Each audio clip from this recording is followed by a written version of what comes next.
Al final Macri chocó el país y lo dejó a oscuras. Un apagón formidable que atañe no solamente a la Argentina, sino que también tuvo sus repercusiones, pero producidas desde la Argentina, en el Uruguay y una partecita del Brasil. 50 millones de personas quedaron a oscuras, 44 millones y más de argentinos que no sabían entre las 7 de la mañana y las 2 de la tarde qué iban a hacer con sus vidas. Cientos de personas que quedaron en los ascensores, los semáforos que no marchaban, el caos de la ciudad, de las ciudades, porque esto ocurrió en todo el país. Una auténtica vergüenza. No solamente el apagón, porque no había ninguna previsibilidad al respecto, sino la falta de explicaciones. No tenían la menor idea. Pasaban las horas y Macri decía, ahí está Lopetegui, les va a explicar él. Y Lopetegui se paró y dijo, esto no tiene una explicación racional posible, no sabemos qué es lo que sucedió. Pero sí estaban en condiciones de decirnos que nunca más iba a ocurrir. ¿Cómo podían señalar? Si no sabían de qué se trataba, que nunca más habría de acontecer un episodio como este, que estamos reflejando allí en la oscuridad absoluta y total de la Argentina. Una auténtica metáfora de lo que está sucediendo en el país.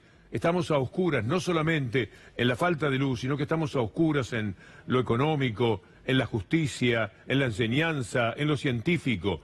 Alguien apagó la luz. Hace 3 años y medio que alguien movió la perilla y nos ha dejado en una situación como esta. Esa pantalla en negro, que me gustaría tomarla otra vez porque está hablando de lo que ha sucedido en la Argentina de estas horas. 7 horas más tarde del episodio reaccionó Macri, que estaba durmiendo, era un domingo, se levanta tarde, nadie le avisa, nadie le señala, mire lo que está pasando, algo hay que decir. Un tuit, no una cadena, no una explicación a todo un país que estaba desesperado por saber qué era lo que ocurría. Un tuit 7 horas después, ya cuando por lo menos podía tener la ventaja de decir, esto lo estamos acomodando.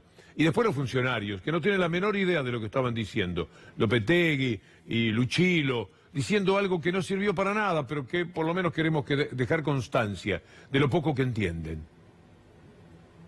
Una falla en el sistema de transporte del litoral, fallas que ocurren con asiduidad, tanto en el sistema argentino como en cualquier sistema de otro país. Esa falla no es algo anormal o extraordinario.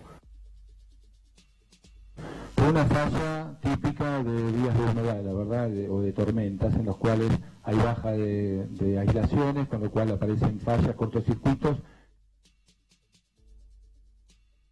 Al final, como decíamos, lo chocó. E inmediatamente, ¿qué hace el gobierno siempre? Ante cualquier circunstancia, de la mano de Macri y de todos los funcionarios, ver a quién puede echarle las culpas. Pero esto estaba muy claro que es una cuestión referida al gobierno. Si la seguridad energética del país estuviera en otras manos, lamentablemente también puede decirse que está en otras manos, pero son las mismas. Son ellos los que están absolutamente a cargo de todo. Primero veamos cómo desmintió Yacyretá el primer intento del gobierno de echarle la culpa, porque era por allí más o menos que había ocurrido la situación. Yacyretá desmiente que el corte de energía se haya originado en la central. El apagón no tuvo su origen en la central hidroeléctrica Yacyretá. Para que lo sepan, le dijo al gobierno, mejor mirar para el lado de Transener, como hizo la gente del Destape y la gente de Infobae. Vayamos por partes, ahí está, la empresa amiga de Macri, no solo amiga de Macri, posiblemente sea de Macri, y Mindlin un testaferro, y si no, Mindlin es el amigo, el hombre que lavó dinero junto con la familia de Macri en la reparación histórica para los jubilados. La empresa del amigo de Macri se benefició con las tarifas y fue responsable del apagón, se animó a decir el Destape. Transener mejoró sus resultados.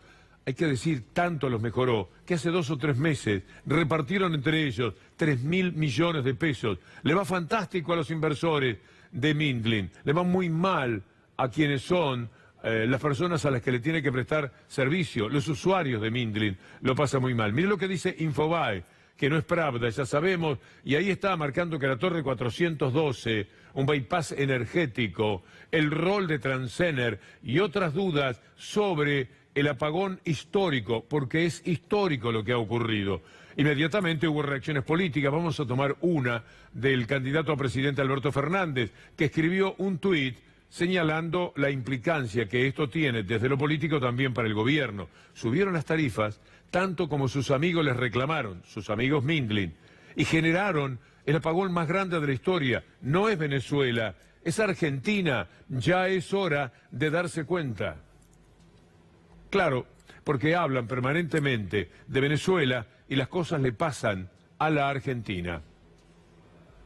Pensar que hace 2 años y medio estábamos al borde del colapso energético y cambiamos las reglas, nos pusimos a trabajar y este verano vamos a comenzar la primera exportación de gas a Chile, después de tantos años. Y aspiramos no solo a abastecer a Chile, sino a abastecer al mundo con nuestra energía. Y además, cuanto más energía podamos producir y vamos a producir, más barata va a ser para los argentinos. Acaba de mostrar Julia Estrada hace un ratito nada más que todo lo que está diciendo son paparruchadas, una vergüenza. Siempre lo fue, cada uno de sus discursos lo son, pero mucho más todavía cuando está hablando de esa manera de lo que estaban haciendo ante la mirada del mundo, que es lo único que suele preocuparle, a lo mejor porque tiene que ir mañana a pedir prestado a algún lado. Es un dislate permanente lo del gobierno, como aquello de la mesa de Legrand diciendo, como siempre, apuntando a Venezuela, que es lo único que se le ocurre para su campaña política. ¿Por qué no habla de lo que pasa en la Argentina? ¿Qué habla de Venezuela? Hay hambre en Venezuela, mucha gente lo está pasando mal. ¿Y acá? ¿Y por casa? ¿Cómo andamos? Hay un apagón tremendo en Venezuela que puede ser un sabotaje, que posiblemente lo haya sido, de los Estados Unidos que tanto juega contra Venezuela. Aquí tuvimos un apagón y ni siquiera saben por qué fue. Lo único que saben es que nadie lo saboteó quizás el gobierno a sí mismo. Veámoslo con la Legrand. Si nosotros no aumentábamos las tarifas, estábamos a una materia de Venezuela, nos íbamos a quedar en un apagón general. Claro, Venezuela, siempre Venezuela. ¿Usted se acuerda cómo jugó Clarín en el tema del apagón que hubo en Venezuela? Un país en guerra contra los Estados Unidos, en guerra económica, en guerra mediática. Bueno, allá estaban, angustia y drama, después de 4 días de apagón en Venezuela. Hay otros títulos, pero vamos a mostrar, aunque sea uno más, de lo que Clarín decía allá arriba. Mire, el gran apagón, una pesadilla más para Venezuela. ¿Y para nosotros qué ha sido? Ah, no, para nosotros ha sido una circunstancia que Clarín, para calmarnos y mostrar que esto le pasa a todo el mundo, muestra algo que ocurrió hace 42 años en Nueva York, por circunstancias que rápidamente allí sí que fueron explicadas. Otro apagón histórico, el día que Nueva York vivió en tinieblas. No es un título de hace 42 años, es el título de hoy. Así juegan, tratando de minimizar el hecho de que hubo un apagón tremendo, atroz, con enormes pérdidas para la Argentina, diciendo, bueno, cuidado que esto también le puede suceder a Nueva York. Si le pasa a Nueva York, sería comprensible que nos ocurra a nosotros. Ahora, si le pasa a Nueva York, no es comprensible que pueda ocurrir en Venezuela, que es un país que está en guerra con todos los países neoliberales de la región. Pero Clarín hoy se lució también en un ataque violento, frontal, ya para nada disimulado, contra el Papa. Está muy enojado. Miren lo que escribe de Francisco hoy el diario Clarín. Vinculan al Papa Francisco con la operación Volver del kirchnerismo. Se trata de una escucha judicial, otra escucha judicial seguramente ilegal, pero eso no importa, entre el preso K, Juan Pablo Schiavi, y el ex embajador en el Vaticano. Está metido el Papa en todo esto. Nos hubieran avisado antes que estaba Francisco desatendiendo sus tareas en el Vaticano para ocuparse de la vida de los que están presos, los presos políticos de Ezeiza, y con ellos urdiendo una trama que ahora, qué suerte que Clarín en su ataque al Papa por lo menos viene a aclararnos. Era esto lo que estaba pasando. Nada menos que Francisco estaba metido en el asunto que después deriva en Ramos Padilla. Nada que hablar de que a Ramos Padilla lo quieren echar por el Consejo de la Magistratura, eso parece que no va a andar.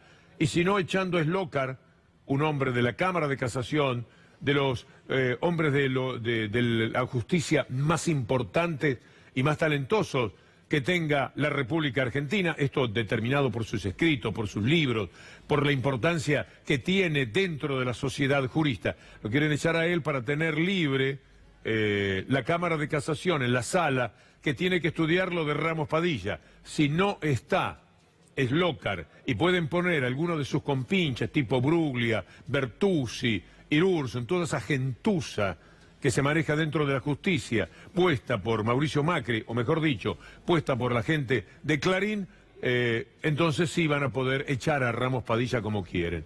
Pero estaba el Papa metido, con razón, es lógico. Echan a Ramos Padilla, echan a todo el mundo, Slokar, sí, y el Papa, de paso, el Papa también es responsable. Ahí está el rostro del hombre que juega con todos sus alfiles, torres, gente pesada, para ir contra el Papa. Este es el enemigo del Papa. No es sorprendente. Este es verdaderamente, en materia mediática, si es verdad lo que dijo Víctor Hugo, que la mentira es el diablo, es el lógico enemigo que tiene que tener el Papa Francisco. Hablando del periodismo, estaba deleitándome con Sobredosis de TV, un programa impresionante. Y allá por las 21:23, Daddy Brieva colmó mi admiración por él diciendo esto. Yo creo que y esto me va a traer problemas, pero no me encanta, pero lo tengo que decir porque si no creo tumores. Yo creo que se tendría que hacer una CONADEP del periodismo, lo dije más de una vez. Acá hay un periodismo totalmente responsable de lo que ha pasado. Vos no podés, así, acá esmerilaron el gobierno de Cristina durante tiempo y tiempo y tiempo y tiempo. Una cosa es que Macri te haya dicho de que íbamos a estar mejor y te mintió por impericia, falta de experiencia, lo que sea.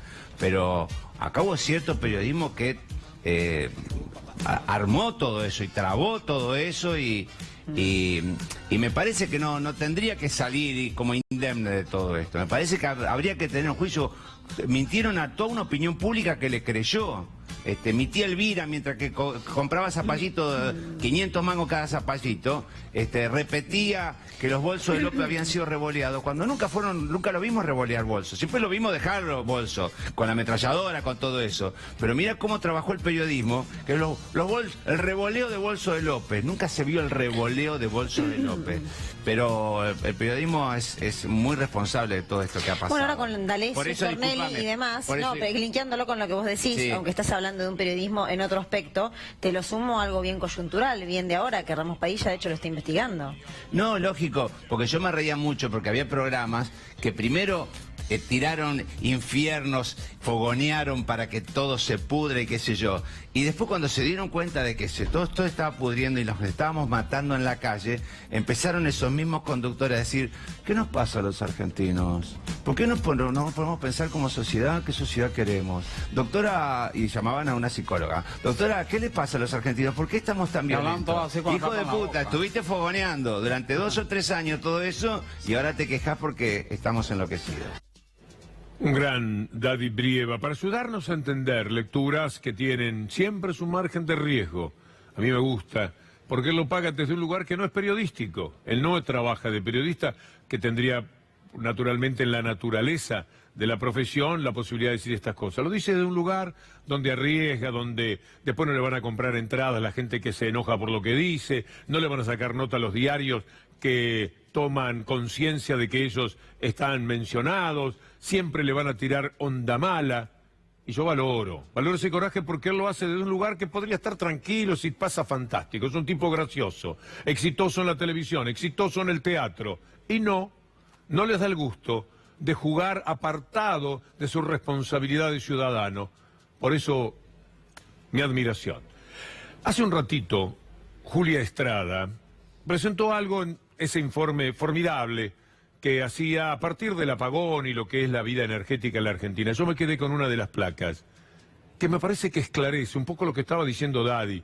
Mire que hicieron daño, mire que embromaron para que se cayera aquello que le servía a la gente, para instalar esto que nos está matando entre apagones, hambre y todo lo demás. Usted tiene que mirar esta placa, acerquémonos todo lo que sea posible para que los números resulten bien grandes en la pantalla. Mire, en 1996 trabajaban, puestos de trabajo, electricidad, gas y agua, 34.500 personas. En el 2003, 7 años habían pasado, menos de 2.000 personas más habían conseguido trabajo. Claro, no había industrias, estaba todo parado, entonces la energía no necesitaba a quienes diesen respuesta a la demanda. Mire 2003-2015. Pasó a 55.500, es decir, creció 52%. ¿Esto qué implica? Esto es un país que está laburando, es un país que está trabajando y que porque le da energía a mucha gente necesita a quienes trabajen dentro del mundo de la energía. Es una placa lapidaria para tanto mentiroso que hizo toda la fuerza para quitarle el trabajo a la gente. Está muy bien decir que a esas miles de personas, ese 52% que tenía trabajo, se lo dieron las políticas públicas. Y mire lo que es el aumento del 2015 al 2018, cuanto muchas más personas están procurando tener trabajo en la Argentina. El aumento es del 4%. Esta es una realidad que no permite ningún tipo de discusión. Entonces, tome nota, porque esto es lo que puede recuperar y esto es lo que va a seguir perdiendo. Estamos a unos meses de quitarnos de encima la gente que ha hecho un infierno de la vida de los trabajadores. Y además se sientan en cualquier lado y mienten. Dante Sica está mintiendo. ¿Sabe lo que va a decir? Lo va a escuchar ahora. Que lo peor ya pasó. ¿Conoce esa frase, no? Yo creo que el peor momento de la crisis ya lo pasamos. Estamos entrando ya a la etapa de donde empiezan a verse los signos de recuperación. Claramente nosotros trabajamos, como mueren empresas, nacen empresas, y esto no es un consuelo, porque hay que trabajar sobre aquellas que están teniendo problemas, pero claramente tenemos que recuperar el dinamismo de creación de empleo. La creación de empleo. No, si tienen un coraje. No tienen coraje. En realidad lo que tienen es protección mediática. Porque esto, como mentira, puede prosperar porque usted tiene el 90% del periodismo que llamamos dominante, ocultándolo, poniéndolo como título, y la gente, a lo mejor, el que no lo está pasando mal del todo, dice, bueno, entonces la mano viene un poco mejor, y el que lo está pasando mal, dice, y quizás entonces nos vamos a recuperar. No va a ser así. Esto será en cada jornada peor para el laburante. Para los ricos, fantástico. Para la clase media alta, y puede ser que haya soluciones, aunque ellos también están perdiendo. Pero para el trabajador, para el obrero, no hay recuperación posible, no hay trabajo de calidad, no hay trabajo con buen salario, no lo hay, porque esta gente no lo quiere. Si ellos en la portada, en su bandera, con Macri a la cabeza decían, el salario es un costo y por lo tanto hay que bajarlo, bajar el salario, su salario. Esto lo decían a usted. Y de repente apareció usted, algunos de ustedes, por supuesto, votándolo. Es increíble el tiro en el pie, por decir en el pie, que nos hemos dado. Otro poquito de Sica, mire qué tupé. La inflación no está jugada la inflación del año. Nos acordate que en estos meses estamos teniendo un acomodamiento de precios regulados, hubo algunos precios como era la carne que estuvieron atrasados y de alguna manera corrigieron. Argentina es un país con una estructura mental inflacionaria. Está acá. El asunto es acá. Gracias, Sica. Gracias por esclarecernos. No es la cadena de los que forman precios, no es el descontrol del Estado, la falta de controles del Estado sobre los que nos dañan así. No, para nada. Es una cuestión mental, lo tenemos aquí. Nos parece que las cosas cuestan mucho más. Vamos al supermercado y algo en la cabeza dice esto es más caro y resulta que no debería ser así, según lo que dice este personaje. Todo lo peor ya pasó. Mire esto. Mientras la paritaria cierran en torno al 28, prevén que la inflación estará en el 42. ¿Y entonces cómo va a mejorar? Mientras Sica encorseta las paritarias en el 28, es él el que lo hace. Una consultora, EgoCo, vaticina que en el mejor de los casos la inflación va a bajar muy lentamente al ritmo de 2,5% mensual, cerrando el año en el 42%. Y sabe que va a pagar más ganancias. Mucha más gente está pagando más ganancias. Esto también, Sica podría explicarlo, aumenta el peso de ganancias sobre los salarios. Maldito impuesto al trabajo, decían. El impuesto a las ganancias sobre asalariados aumenta su carga en 2019 respecto al 2018. Pero lo peor ya pasó. Y ahora vienen los años en que vamos a crecer. Las transformaciones que hicimos empiezan a dar frutos, a sentirse. Quedaba mal a la gente y Macri no lo quiere ver. Y eso que lo tiene en su propia casa es probable. Yo no creo que su señora directamente trabaje para la fábrica, pero tendría que saber, algún comentario le podría haber hecho, que cierra un textil, que trabaja para la marca de Aguada y quiere pagar el 30% de las indemnizaciones. Los echa y después le dice, mire, le vamos a pagar el 30%. Pero no, a mí me corresponden otros derechos, entonces que voy a hablar con mi abogado, hable con quien quiera. Nosotros le vamos a pagar el 30%. La firma JS, que ofreció trabajar 3 horas, pero ante la imposibilidad de viabilizarlo, ofrece indemnizaciones del 30%. Esta es la realidad. Un país mejor. Mire lo que le está pasando a la gente que le creyó al país mejor. Aquello de Macri diciendo ahora la vivienda va a ser una realidad para los argentinos, como si hubiera estado mal el procrear. Gente que pagaba 5.000 en el 2015 sigue pagando 5.000 ahora. Lo que está mal es el UBA. Mire este informe sobre los créditos UBA. Fracasaron y expusieron la falta de una política habitacional, dice el cronista. Otro más que tiene que ver también con los créditos UBA. Estas placas que nos dicen, o hay algún título más para compartir. Si no, vamos a las placas, que son bien esclarecedoras sobre lo que nos está ocurriendo con los créditos UBA. Ahí lo movemos. Ahora lo buscamos. Es que son tantos los materiales. Mire, el drama de esta familia. Pidieron un crédito UBA para refaccionar su casa y ahora temen perderla. En Porteña, por un préstamo de 1.300.000, un matrimonio comenzó a pagar una cuota de 14.000. La de mayo le llegó por 29.800 y la deuda de 2 millones. ¿Puede haber estafadores iguales? ¿Qué necesidad tenían de estafar así a la gente? De mentirle de esta manera. ¿No alcanza con las estafas directas que les permiten robarse verdaderamente un país, como están haciendo? Verbigracia, lo que pasa con Mindlin, con Macri, con el apagón brutal, con las no inversiones, después de repartirse el dinero, 3.000 millones de pesos como hicieron, y tuvimos que vivir la circunstancia de ayer, pues no nos alcanza con todo eso. Tienen que mentirle a la gente. Mire lo que son los créditos UBA, para que usted entienda. Vamos a ir rápido con las placas. El préstamo se otorga en unidades UBA y se devuelve en esas unidades. UBA, ahí está la trampa. Hoy el UBA vale 37 pesos. Si te prestan 1 millón, te están dando 27.000 UBAs. En el día de mañana, si el UBA aumenta a 50, ya no vale 37, tenés que devolver 1.350.000. Es decir, la deuda se te actualiza con la inflación, igual que las cuotas. Siguiente placa. Esto es lo que le han hecho a la gente. Esta es la mentira posiblemente más atroz, porque esto es jugar con familias que dicen tenemos la casita, van con los hijos, entran, tienen un sueño y ahora están a punto de perderla. En 2018 aumentó 46,85 el UBA, pasando pasando de 21 a 31. En 2016 la unidad UBA valía 14, aumentó 141% en 3 años. La mentira, que es una pesadilla, no fue, es en tiempo presente una pesadilla. Préstamo de $70.000 para comprar vivienda de 100.000 y se agrega un ahorro familiar de 30.000. Muy bien. Banco Nación con tasa 3,5 más UBA a 20 años.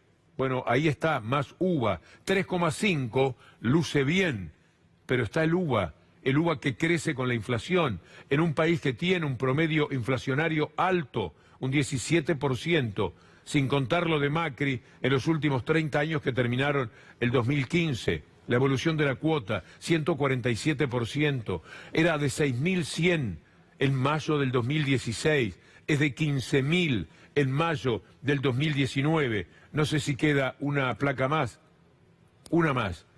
La evolución de la deuda, 1.031.000 otorgado en mayo del 2016. Después de todo lo que pagó, que le mostramos recién, está debiendo en mayo del 2019 2.327.000 a estos estafadores. Para anunciar créditos hipotecarios a 30 años. Esto significa realizar el sueño de muchas familias. Y estamos mejor, lo peor ya pasó, dice Sica, lo peor ya pasó. Y alfajores, mire lo que está pasando con una fábrica, el Rosario, una fábrica cordobesa muy conocida. Rapidito, porque si vamos por este lado, le mostramos siempre algo, pero son decenas las que tenemos para mostrar cada día. Otro cierre emblemático, Estancia El Rosario deja de fabricar sus clásicos alfajores cordobeses y despide a la gente que allí trabaja. La realidad, pensando y volviendo a Sica, es que son muy mentirosos, porque ellos dicen, sí, es verdad, se cierran muchas empresas, pero se crean otras, ¿y por qué no las muestran? ¿Qué les costaría? Si ustedes pueden decir, lo señalaba hace un rato, en Palermo Hollywood cerraron 500 comercios, solo en Palermo Hollywood, 500 comercios. Bueno, ¿dónde está Sica mostrándonos que abrieron en Palermo Hollywood 502? No abrió ninguno, 5, 6 que se tiran el lance a probar en donde ya fracasaron otros en estos 3 años. ¿Usted se imagina de dónde vienen esos 500 comercios? De que la gente tenía para gastar y se podía dar gustos, e ir a los restaurantes, ir a tomar una copa con los amigos. 500 de esos comercios cerraron. ¿Para qué hablar de otros temas? Sí, vamos a hablarlo. Remedios, por ejemplo. El aumento colosal que ha tenido el costo de los remedios. Subieron mucho más que la inflación, mucho más, como si estuvieran acompasados a la deuda. Digo la deuda. Ya sabe usted que debe $7.500 ahí sentado en su casa, sin haber hecho nada para merecer eso. Debe $7.500, pero además, tras el salto récord, la deuda pública es del 90% del Producto Bruto Interno. En eso estamos con la deuda. La inflación, para volver a lo que recién le decíamos, con esas paritarias que en algún caso intentan que cierren al 28%. El impacto de la inflación es cada vez más regresivo, es decir, vamos cada vez más para atrás. La suba de precios sigue siendo el principal problema y este año no bajaría, dice, del 40%. Y por último, para que usted vea que le va mal a la gente clase media, el auto usado baja un 2% que se suma a todo lo que ha caído durante este año. Así estamos. Si caemos, que no se nota. Muy buen zócalo. Bravo Leandro Gabriele, que me acompaña escribiendo ahí sobre la marcha con las cosas que vamos diciendo. Provoca mucho dolor, además de impotencia, además de rabia, indignación, lo que hacen del gobierno. Con el apagón apareció Lopetegui y dijo, no hay nada, no hay explicación, no sabemos, en 15 días les decimos. Mientras tanto, sigan viviendo, aún aquellos que todavía no tienen luz. Viene Sica y dice lo peor ya pasó, viene Macri y dice la revolución de la vivienda. Es espantoso lo que nos hacen, lo que nos mienten. Y ahora se aseguraron la presencia de otro jugador notablemente mentiroso y antiético de la política argentina. Compraron el jugador del año en ese sentido. Pichetto, ahí está ahora con ellos, como para fortalecer, y los diarios juegan con eso, como si se hubieran fortalecido. Están cada vez más abajo en las encuestas. La cosa lógica, mire lo que está ocurriendo en cada provincia. Ellos tratan de aferrarse, dicen, bueno, Perotti, a lo mejor, como era amigo de Pichetto, a lo mejor nada. Perotti va a jugar lo que tiene que jugar, el nombre del peronismo. Mirá si se va a vender también como Pichetto a las órdenes de Mauricio Macri y el neoliberalismo. Vamos a ir escuchando a Pichetto para recordar el talante de este personaje.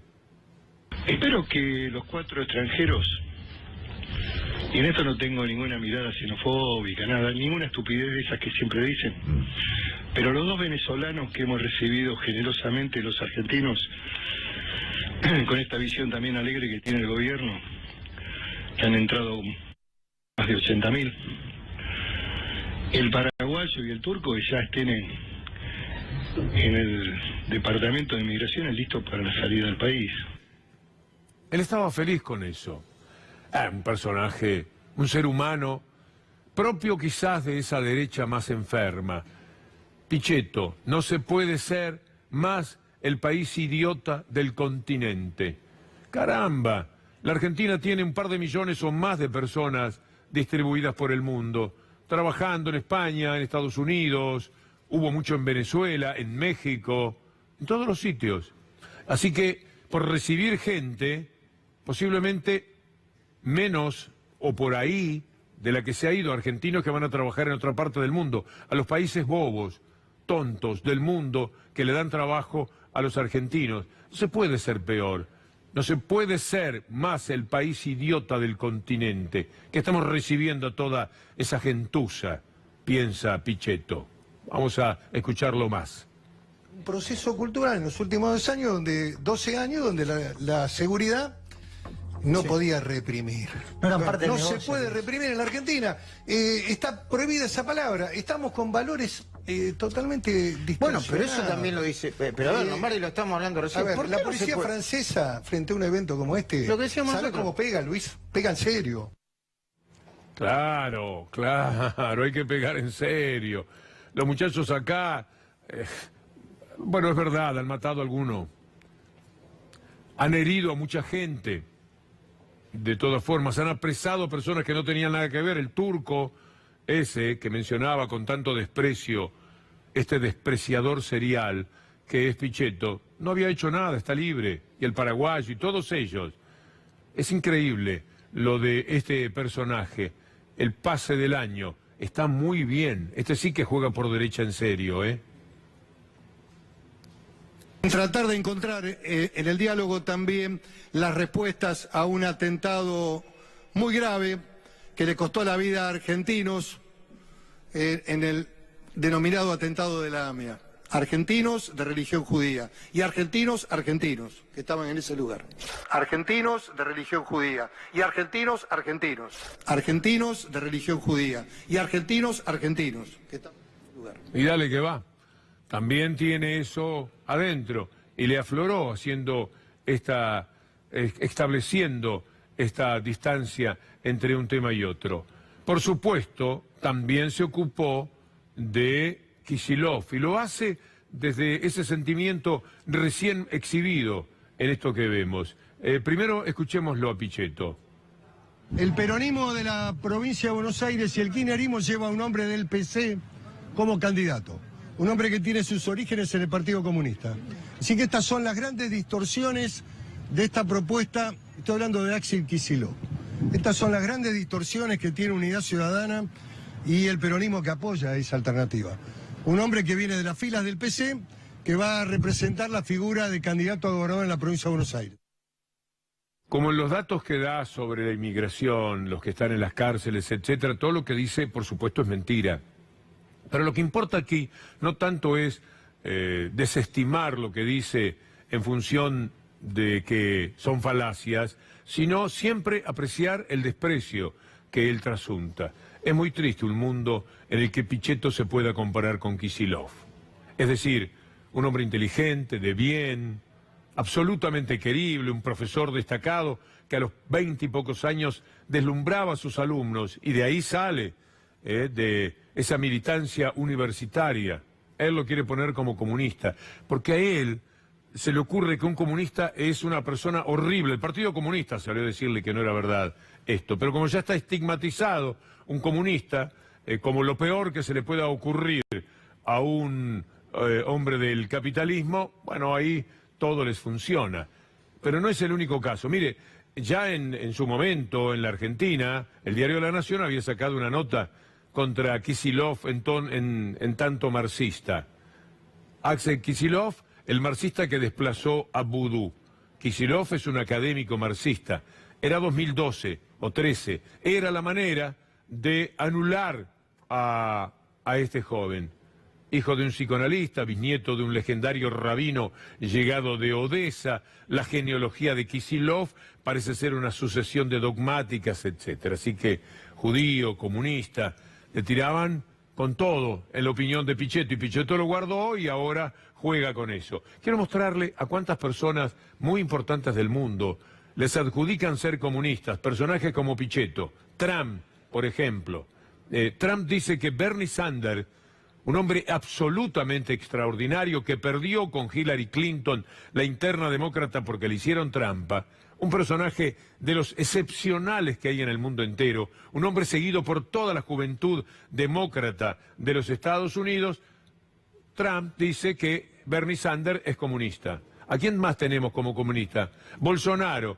¿Bolsonaro de quién dijo que era comunista? De Haddad. Cuando lo tenía para cotejar en las elecciones, pongámoslo con rapidez porque esto es solamente mostrarles a ustedes cómo persiguen y muestran su hostilidad con toda persona de bien que se les ocurra tratando de decir que es comunista. Lo podemos dejar, si no aparecen...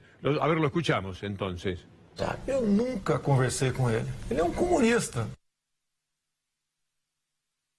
A Podemos también les decían comunistas en España, terribles comunistas.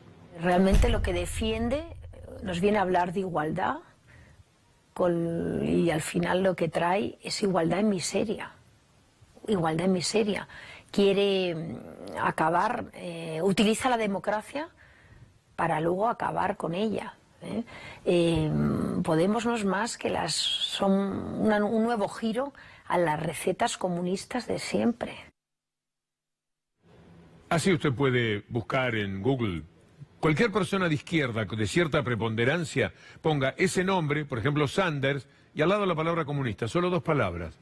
Y va a salir todo lo que han dicho de él desde esa derecha implacable para la mentira, para la estigmatización y que juega naturalmente siempre con un fuerte periodismo detrás.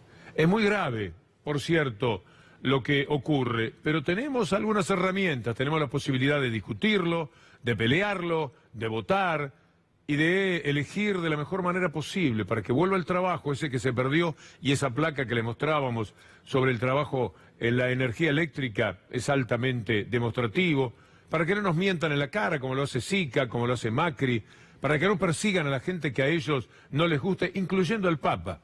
Si el Papa no se salva del ataque de Mañeto, si el Papa no se salva de que Clarín hoy, pero también antes de ayer y anoche por televisión y mañana de nuevo en todos sus 300 canales, todos robados, si ellos van contra el Papa, ¿qué queda para cualesquiera de nosotros? El Papa ha dicho que no le gusta el mundo en cuanto es capitalista a ultranza y lo pelea. Dice que no le gusta la justicia cuando se pone al servicio de la política.